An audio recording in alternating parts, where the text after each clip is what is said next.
Hey everyone, Fred here, and welcome to another one of my market updates for December 2022. Today, we'll look at last month's numbers for November and try to figure out what it all means. There's a lot to unpack here, so let's get straight into it. Buckle up and hang on tight because it's going to be a bumpy ride.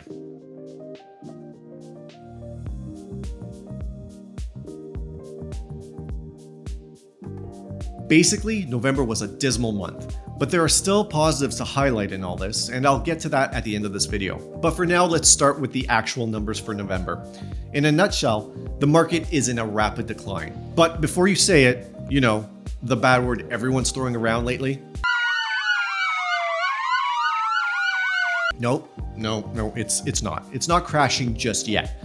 The truth is, the market is in the process of stabilizing itself, and the slowdown should be welcomed by everyone because it means we're getting back to more sustainable levels. And for those that disagree and say that the bubble is bursting or the market is crashing, crack open an economics book because we're not there yet, cowboy. The fact of the matter is that the average price in Toronto has fallen less than $200,000 from its peak back in April of this year. This is compared to some parts of Canada that lost over $500,000. In fact, prices in Toronto are still above pre-pandemic averages. So this is why I strongly feel that the Toronto real estate market has yet to crash. And in fact, it may not crash after all. That being said, let's take a look at the numbers. In November 2022, the average price in Toronto recorded by the Toronto Regional Real Estate Board hit $1,050,788. This is down month over month by 3.9% and down 4.2% compared to November of 2021. Yes, it's true, the market is correcting itself from those ridiculous numbers we saw earlier this year.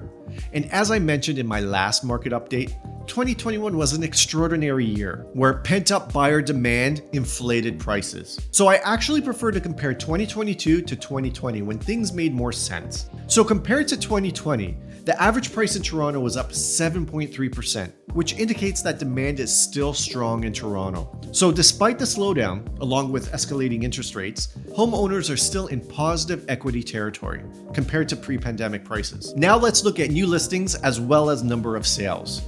And just a heads up, this is where things get a bit dicey. The number of new listings in Toronto was recorded at 3,562. This is down month over month by 13.1% and down year over year 16.2%. But compared to 2020, it's down 30.2%. Yeah, pretty scary. Taken together with rising prices, this proves that the supply issue in Toronto and in the GTA is growing. It's a pretty serious matter, so I'll get into the details of this in a future video. Let's look at number of sales, which were recorded at 1,798. This is down month over month by 5.1% and down year over year by 49.9%.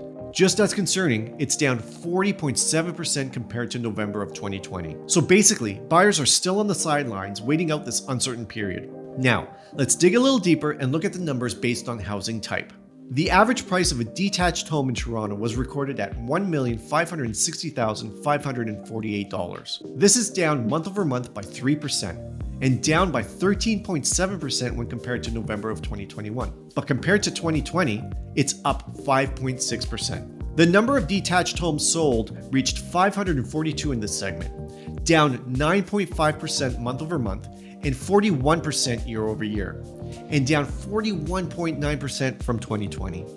The average price for semi-detached homes was $1,187,016.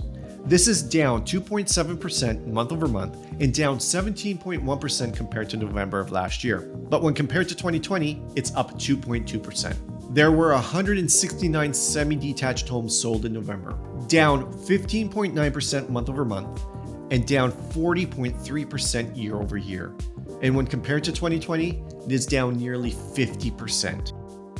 Now let's look at townhomes. The average price was recorded at $995,074. This is down 0.8% month over month.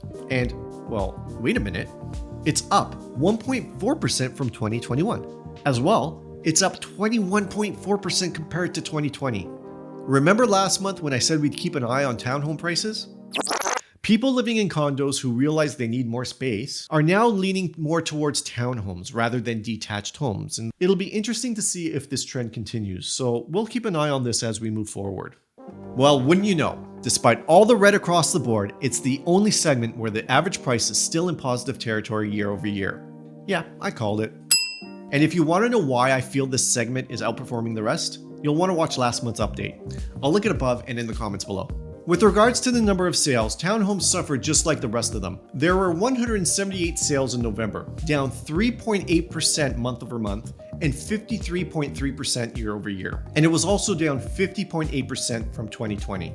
Lastly, let's look at condos. The average price was recorded at $734,797, dipping 0.8% month over month and 1.5% year over year. Yet it's up 14.8% when compared to 2020. There were 899 condos sold in November, up 1.2% month over month, but down 54.6% year over year, and down 34.6% versus 2020. I know November didn't paint a very pretty picture for the Toronto market, and to add fuel to the fire, we may face a similar scenario in December due to the interest rate hikes that were announced on the 7th. But it's not all bad news. There's some good news too. Before we get to that, it'd mean a lot to me if you subscribe to my channel.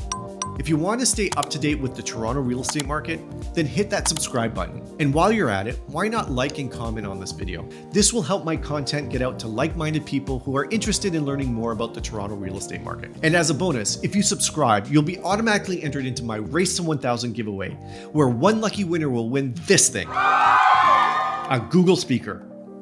By the way, if you like and comment on my videos, it increases your chances of winning. And if you're selling or planning to sell your home in the future, then click the link below to get my tips to increasing your home's value by up to 5%. Simply click the link in the description to request your copy today. Now back to our scheduled program. So here's the good news. It's not all doom and gloom, and here's why. The Bank of Canada took a tactful approach to interest rate hikes. According to the chief economist at CIBC, Benjamin Tal, he pointed out that inflation was not the actual cause of Canada's past recessions, where steadily increasing inflation levels hindered our economy. Contrary to popular belief, it wasn't inflation at all. It was the Bank of Canada's approach to combating inflation. In the past, the BOC decided to increase interest rates slowly over a long period of time, which resulted in gradually increasing interest rates. They were too slow to pull the trigger at the beginning to combat the inflation problem, which resulted in ever-increasing interest rate hikes. So consumers ultimately lost confidence. The Bank of Canada has definitely learned from their past mistakes. Fast forward to today. If we look back at the interest rate hikes over the past year, the brunt of the larger hikes, the 0.75 and the 1% super hikes, were endured months ago. Our most recent rate hikes have been trending downward. So psychologically, this gave everyone a breather. And now there are rumors that the future rate hikes will still be at 0.5 or less, if any at all. So although it's become more expensive to borrow money, consumers can breathe a sigh of relief knowing that rate hikes won't be as bad moving forward. This should instill consumer confidence back into the economy. Although we still don't know what the future has in store, this was definitely an intelligent approach on behalf of the Bank of Canada. Now, I should state that I'm not an economist, far from, and I'm not going to pretend like I am one. So just take this stuff with a grain of salt. In fact, disclaimer alert. Well, that's it. There's your market update for December 2022. I hope you found this video helpful, and as always, if you have any questions, feel free to reach out in the comments below or visit my website at fredretta.com. I'm always here to help. Thanks for watching, everyone, and I'll see you next time.